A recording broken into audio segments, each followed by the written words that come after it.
The New Triumvirate by Conway Fitzgerald. Chapter 5. Sherman awoke before dawn. He was startled momentarily, having not fully acclimated to his new home. The trauma of those 15 days in prison remained with him. He was unable to calm his mind and go back to sleep, so he got out of bed. He then started preparing breakfast for himself and Marcek. Soon after, his best friend emerged from the small privy near the front of the office. Oh, the chamber pot needs to be emptied. It is quite dreadful, said Marcek, motioning to his offended nose. Well, then perhaps you should get to it. I'm making breakfast, Sherman said. Marcek then snatched the wooden spatula abruptly from his hand. Allow me to cook the eggs. For I believe it is your turn to empty the vessel, brother.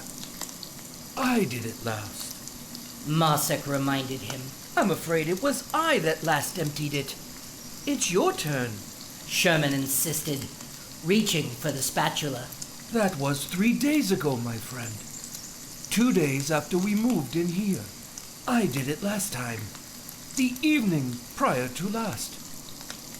It is your turn, brother, Marcek retorted with a friendly grin. I'd advise getting to it before the road fills with morning traffic, he advised.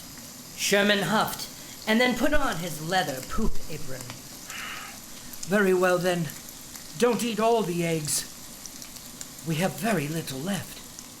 Sherman then made his way out into the stone courtyard in front of their office. There was a wooden drawer that he unlatched and pulled to the side. The smell of the small droppings room was overwhelming. Sherman held his breath as he reached for the large bronze chamber pot and lifted it into a small wooden cart. He then covered the toilet with a wood plank to hide the awful smell. As Sherman started pulling the cart towards the street, he noticed Marcek observing him, smiling as he gobbled up his portion of the fried eggs. Sherman opened the gate and then wheeled the cart towards the public latrine on Heron Street. The sun was just peeking over the horizon to the call of the chirping birds as the cart jostled its way down the cobblestone road.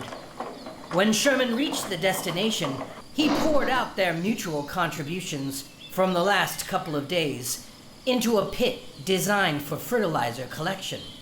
He then wiped the stray excrement and urine from the side of the vessel with a filthy rag that stayed with the cart for that purpose.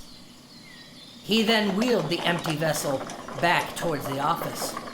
Along the way, he spotted several different dark-hooded men who seemed to have taken an interest in him.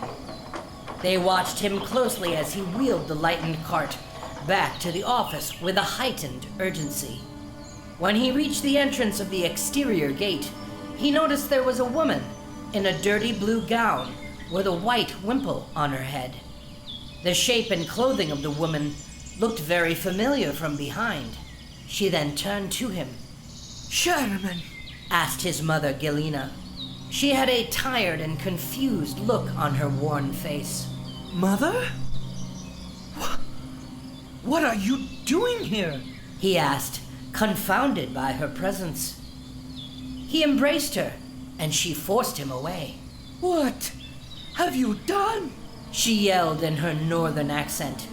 Our whole family, your uncles, and even our family friends, all of us gave everything for you to be studying here in Voss, for you to be educated and make something of yourself. And now to find you've quit school and the abbey. Why have you done this? She bludgeoned him with guilt, reciting northern prayers to the heavens in a heavy Tull dialect. Mother, you don't understand. I've taken on a new profession. I am now a paid legal advocate, he said meekly, as several more citizens started filling the road. They were all very interested and knowing what their argument was about. Please, Mother, come into my office, and I will explain. He opened the gate to escort her inside. No, you will do no such thing. You have many debts to repay now, Sherman and Justice. You must come home with me now and begin working again at Heesh Dairy Farm and churn butter and cheeses. Her voice cracked as tears filled her eyes. You were supposed to be better than this, she yelled. Mother, I cannot return to Timmy-Blum with you. Not now. I have important work to do here in Voss. Sherman insisted. Marcek opened the door to the office and came out to see what was going on.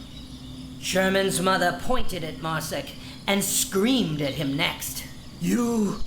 It's you foreigners that come here, cause all these problems, spread these ideas. She cursed at Marcek in Thieves. Mother, that is not fair, and it is not true. Please, you're embarrassing me. His mother then stopped speaking and turned to him. Her eyes were filled with contempt. It is I that embarrasses you? She asked angrily. Fine. Have your foolish escapade with the Tolbanian merchants. See what that brings you. You are not my son. She then turned her back to him and stormed away. Mother, please, don't go. I'll explain everything, he said to her back as she waved her hand dismissively in his direction. As she walked away, several other people closed in, blocking his view of her. You're the Abbey boys who are defending the Red Witch, the Elvish bandit? One asked. Yeah, that's them all right. They're the ones trying to defy the governor. You'll see what you've got coming. You should have gone home with your mother. Another added angrily. Two adolescents passed through the fray and approached him. One boy and one girl. Do you really know the elf? Is she in there? Can we see her? The boy asked excitedly, peering over the wooden fence in the direction of their office. Even more of the crowd closed in around them. Amid the dense scrum, the young girl handed Sherman a sunflower. Please, give this to the elf. It is from our field just beyond, in the Rustade Prairie. My mother said to ask the elf to bless it, so our crops and herd will grow this year. The young girl asked politely. Sherman took the flower with a blank stare. More and more voices sounded at the boys as they retreated towards the gate of their office. Suddenly, a large two-horse carriage arrived, dispersing many of the crowd from the side of the street as it stormed in, just outside of their office. The carriage door was opened by a valet, who placed a stepping stool just beneath. Then from out of the carriage came a familiar face. Barrister Gilman? Asked Sherman. The older and very prestigious Voss lawyer approached stoically, staring the two boys down with his own form of surrogate disappointment. They had clerked for him several times over the last year. Gilman had high hopes for them both. He was aghast by this development. Gilman's two aides carried his heavy things behind him through the gate to the office. Inside at once. He instructed fervently. Do not speak to any of this rabble. Once inside, the boys did their best to make their office presentable. They scrambled to pick up loose paper and empty dishes they had left on the small table. Can I offer you anything? Asked Marcek. I don't suppose you have a privy in this house. He asked. Marcek looked to Sherman, who then returned outside to reposition the chamber pot beneath the hole in the floor. When he returned, and Gilman had finished, he said, Bramble tea. We have permeal blossom. No, that will tire me. Never mind. The barrister relented. The two then cleared the largest chair for their guest and invited him to sit. As he did, Marcek attempted to impress him. We have many ideas on how to structure the defense. Marcek said, If we can use our defendant as our sole witness, we can... Do you know why I am here? the barrister asked. The two sat themselves down around him. They looked to each other. Neither had the answer. I was hired by your father, Jorm Dabbit, to have the charges against the both of you dismissed. As for that elf bandit you've befriended, I will have no part in that case. I have no intention to tar my good name on her account. Besides, I was only paid to defend the two of you. The barrister spelled it out carefully. Now, my first and most important bit of legal advice for the two of you is that you offer to drop this letter of intent at the hearing tomorrow with Judge Eastwind. The two scoffed with disagreement, but the barrister spoke over their refusals. Eastwind may offer full clemency for you both, considering your testimony be... We are not testifying against Aermine, Sherman yelled out. You already have! The barrister retorted firmly. All of your submissions will be made available for her prosecution. You've already written everything down for them. Those are our notes. The tome... Editorial rhetoric sourced from the Tome of Wisdom may aid in the persuasion of one's closing arguments, but it does not constitute evidence in criminal law here in Voss, Mr. Pines. The barrister shut him down. Unfortunately for your client, the evidence against that elf is irrefutable. There are bodies and widows. There is blood on her hands. The barrister felt as if enough had been said about me, so he took a deep breath and got back to instructing them on how they would protect themselves. You will both claim you were unaware she was a murderer. She's part elf. How could you have known what she's done? After a moment of quiet reflection, Gilman finished. I am confident this can all be resolved tomorrow, before Judge Eastwind. However, if you choose to prolong this defense and go before Judge Balkus, attempting to preach to him in his courtroom about the old order, sharing stories of elves and magic, He shook his head at the absurdity of it. I cannot say what will happen to you. The barrister warned. Just then, there was a knock on the door. Tell them to go away. The barrister instructed. Sherman sat up from his chair angrily. He had half a mind to tell the barrister to leave instead. Sherman then whipped open the front door haphazardly. On the other side of the door was a strange, tall man with a wide, pointed hat.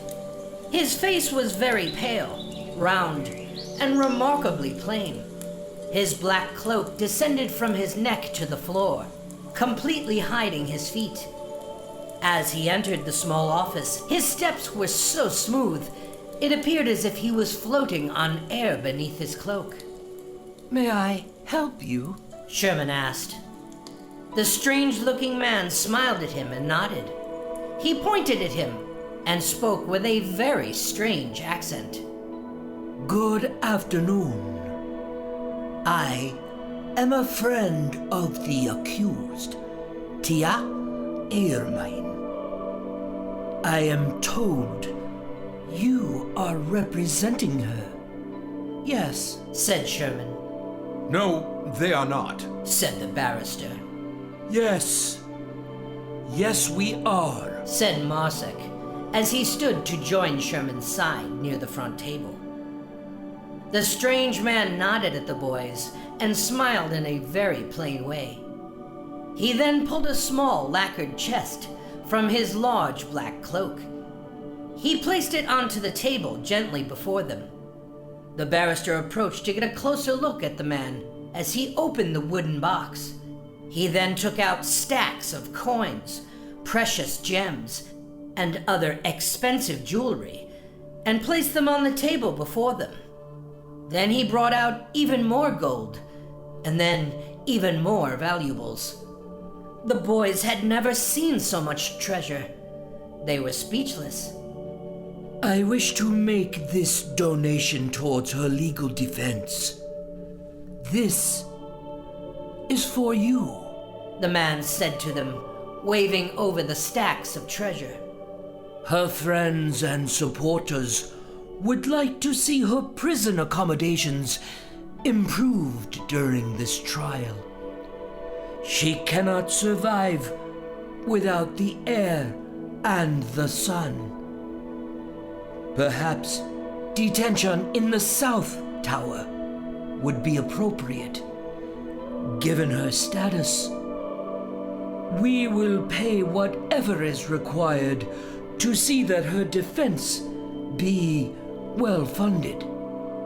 No, this will not do at all. The barrister started pushing the valuables back in the direction of the strange man in the long black cloak. Gilman turned to the two boys. You cannot accept such extravagant donations from strangers. This is no way to administer a law office, he demanded.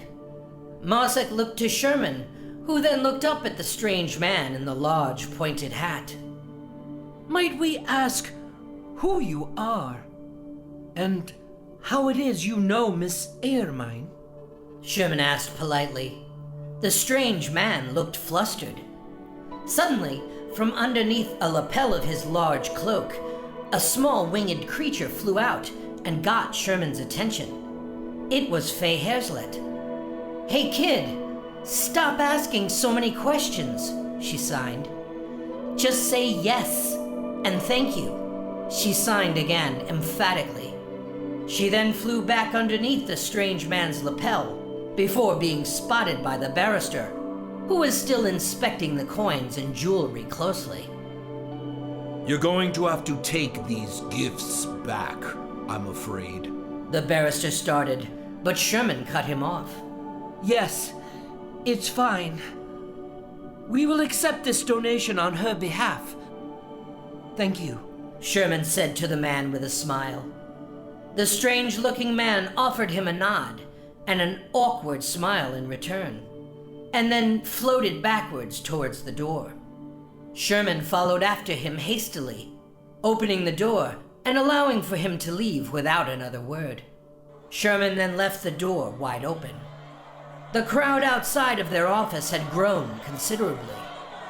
The taunts and cheers from the street resumed. Thank you very much, Barrister Gilman. So we will see you at court tomorrow morning then? Sherman asked, hinting it was time for the barrister to leave as well. Gilman did soon after, also without another word.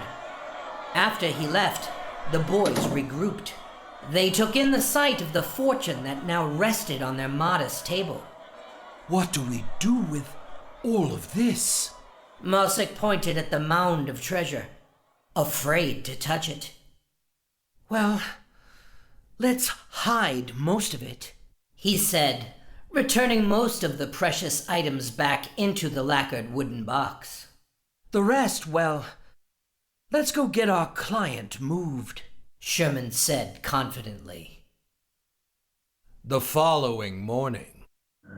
Every time the outer cell door was unlocked, I felt the time had finally come for me to count my days. Perhaps this was it. This would be the very last day I would see on this world. But what came that morning wasn't the end, but a personal visit by Governor Calveron Mistal. He stood outside my personal cell for a while, silently, observing me closely.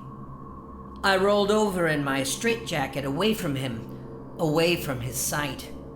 He laughed. He then instructed the guard to open the cell so he could enter. Miss sat beside me quietly for a while, staring at me. Then he spoke. They're taking you away from me, my pet. Miss said. Moving you to the South Tower. To the Tower prison built for dignitaries, lords, and royals. He said with a smile. Those are two very clever boys, aren't they? He said slowly. He put his hand on my face, feeling the freckles and texture of my skin and brows curiously.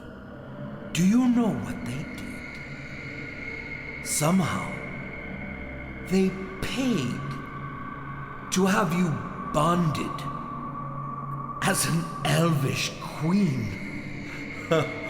He said, laughing. Now how did they manage to do that? I mean, my word, these boys know Voss law better than I do. Better than my own prosecutors, that's for sure. Mist smiled. Who would have known? You are elvish royalty. They convinced the magistrate of this, using our own written submissions. The very ones those boys wrote in your home, and we stole as evidence to prove this very fact. How could my magistrate refute it? We submitted it as our evidence. He laughed. Remarkable. Truly remarkable. He shook his head in disbelief as he laughed. But damn it. He's rich, but he doesn't have that kind of money. Where, my queen, did those boys get their hands on all of that money? Very clever indeed. He lost his smile as he stared at me with contempt. Mist then descended upon me violently, ducking his head down next to mine, sweeping my matted hair aside with his hand. He then whispered directly into my long right ear. I know what you're doing. I know what you think is going to happen next, but it's not. You will not escape my noose, my queen. He said in a most disturbing way. I will see you dead. And if any attempt is made by you to leave that sunny and airy royal South Tower, and I promise you those clever, innocent boys will die a horrible death right alongside you. Do you understand? He said menacingly. I did not respond. 2 hours later. By mid-morning, Marcek and Sherman had arrived at the courthouse. Their rented carriage was followed the entire way by the raucous crowd of angry detractors and inspired supporters running after them on foot. As the boys stepped out of the carriage towards the marble steps of the Hall of Justice, the gathered voices burst into a frenzy. No more foreigners! Get all the elves out of our city. Kill the witch. Yelled some. Free the red. Let her speak. The truth must be known. Yelled others. Some pretty women reached for them and kissed them as they passed. A scrum of writers and intellectuals followed the boys up the crowded stairs, using their positions of influence to gain closer access to the two. Yet Marcek and Sherman took the advice of Gilman to heart and did not answer any of their questions, choosing instead to remain silent until this proceeding was over. Some of the spectators were distracted by a puppet show that had begun, depicting the story of the giant killers as paraphrased by the Regian Rangers and based on the best interpretations of the boys' stolen notes. One puppet was depicting Dan Tinuvial as he battled the fire giant king, only to be betrayed by the dark elf seductress. The show was a rousing success. After the boys had entered the courthouse, the puppet show asked the lingering question to the story. What has become of Dan's body? What did the red do with him? Marcek and Sherman had been to this courthouse many times before, but it had never been this busy. Now, as they glanced up at the mural paintings depicting the ancient order, the mythic portrayals of the Bishop of Kirk, Keelan Thiel, Master Silas, and Fergus of Ebok, also known as the Great Seer, they both had a newfound appreciation of what they were looking at. Also, they had a greater perspective on the timeline that followed. The introduction of the Mist Dynasty and the end of the Old Order. The central court of Voss was considered by most, both inside and out of the city, as the only true constant that remained of these two very different eras. The respected laws and traditions of jurist procedure were said to have remained intact. More dignitaries and curious citizens had crammed into the courtroom to witness this strange spectacle. The armed sergeants escorted the boys to their place at the desk of the defense. Amid the crowd were some familiar faces, including Abbot Stolkren and Captain Sloane. The boys did not see Gilman, so they both became very nervous. Do you think he will show? Asked Sherman. Was I too disrespectful? He offered. No, he'll be here. Marcek assured him. He's been paid already. Across the court, at the prosecutor's desk, a series of paralegals and adjutants cycled back and forth, placing and then replacing documents and other ledgers. Then the prosecutor entered the courtroom and reached his desk. After ensuring he had all of his documents and notes ready, he peered over at the two boys with a look of pity and disgust. Then the call to order was made. Judge Eastwind had arrived. All rise! Called the sergeant-at-arms. All the gathered within the courtroom rose from their seats. The Honorable Judge Eastwind presides this court. Speak only at the behest and will of this court, or be removed, he warned. Eastwind sat, and all others followed. Eastwind glanced down at his documents for a moment, and then raised his head to take in the two rebel acolytes of the Church of the Great Seer.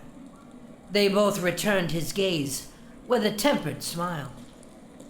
I was advised the two of you had counsel. Has that changed? Eastwind asked. His powerful voice filled the hallowed hall for all to hear. Sherman and Marcek looked to each other. Neither answered. Then the double doors to the court opened, and Gilman entered. He walked swiftly to the desk to the right, beside Sherman and Marcek. I apologize, Your Honor. The Meaglin case was just granted a recess. I got here as quickly as I could. Gilman explained. The judge nodded, and the proceeding began. I understand there has been an agreement reached between the people of Voss and these two former students. Eastwind asked. Both lawyers nodded. Eastwind motioned for them to approach his bench. Their sidebar lasted for only a few minutes. The judge was advised he should not expect a declination of the letter of intent to represent that the boys had tendered to the magistrate. Despite this, the prosecutor was satisfied by the fine and the terms. Gilman had done what Jorm Dabbit hired him to do. He returned to the side of his clients for the last time. The court has heard both parties and will order the agreement as presented. Any voices in opposition, speak now. Sherman and Marcek motioned to Gilman for an explanation of this agreement, but he extended his tightened right forearm at them. He shook his head that they dare not speak. Then it is done. Eastwind struck his gavel, and the charges against Sherman and Marcek for conspiracy to commit murder, willful acts of sedition against Voss and its governor, and indecent or immoral acts were all dropped. The case of Voss against Sherman and Marcek was now paid for and dead, but the case against me was still very much alive. You two have clerked my courtroom before. I remember both of you. It is the opinion of this court that you were manipulated and coerced by powers you could not possibly understand. He lectured.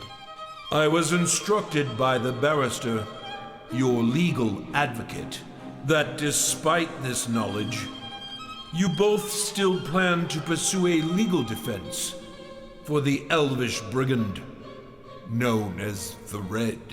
He asked unapologetically. We do, Your Honor.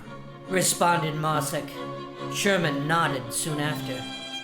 I admire your courage and your pursuit of the truth, Eastwind said. They smiled, surprised by these comments. Your intent is admirable, He said. Some within the courtroom grumbled in opposition. but I think it is best that you consider my words very carefully. He warned. Sherman and Marcek looked to each other again for reassurance. In their hearts, they were sure they would see this through together, come what may. Yet in their minds came only thoughts of fear and years of trained compliance that forbade them from rejecting the advice of a high judge. This defendant that you volunteered to represent is a career criminal. Your own historical admissions confirm it. You have taken on a losing case, Eastwind said mercifully. That may be so, though we believe the truth must be known. Replied Sherman. That is our legal position. Well, know this truth. Eastwind continued. Judge Balkus is hearing this prosecution. He does not like defense attorneys at all, especially the good ones. He smiled. The court chuckled in response.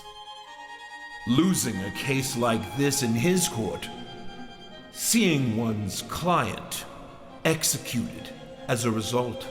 He paused. It's not a very good way to start a law career in Voss. He stated, as plainly as his position would allow. We understand, Your Honor. Answered Marcek. We did not choose this destiny. It has found us, and we have agreed to see it through. The boys nodded in agreement. Eastwind's gavel then ended the hearing.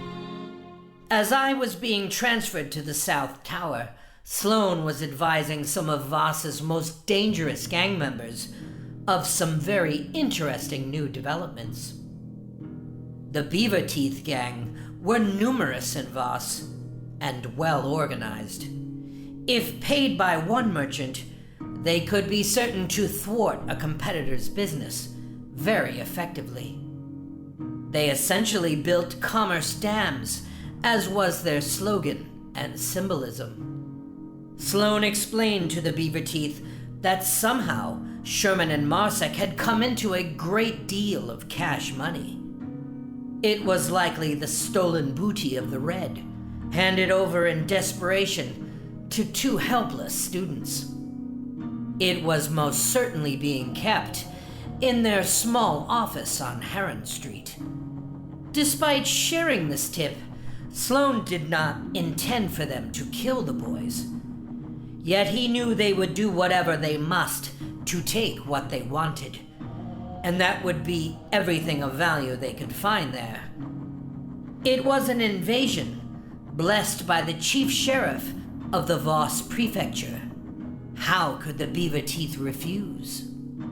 Sloane had unleashed a gang of killers, thirsting for treasure, with the modest intention of simply scaring the two boys away. The boys were exhausted after a long, stressful day in court. The doubts invading their young minds were now weightier following the advice by Judge Eastwind. After some late evening debate over permeal tea, they both fell fast asleep. The first thief leapt over the courtyard gate deftly. He then emerged from his crouch to scout the property. There were no guards present. He advanced quietly towards the back of the home office. He spotted the latched door for the privy chamber, the least desirable point of entry. He then inspected the rear of the building and observed the two chimneys that had ceased burning. The hoodlum whistled to alert his friends to commence the assault. Two leapt from an adjacent roof to the office stealthily. 6 others then leapt over the fence in concert. They each found their own place in the midnight shadows, ever quietly. Then their assault leader, Maris, signaled for the rear assault to begin. The first scout thief placed a small rug up against the rear window and then used his elbow to crack it. Some of the splintered glass fell to the kitchen floor below, but neither Sherman nor Marcek were awoken. The thief then removed the rug and pulled some of the large chunks from the window to create a path for him and his friends to enter. Yet suddenly, from the other side of the glass came an angry swarm of yellow jackets.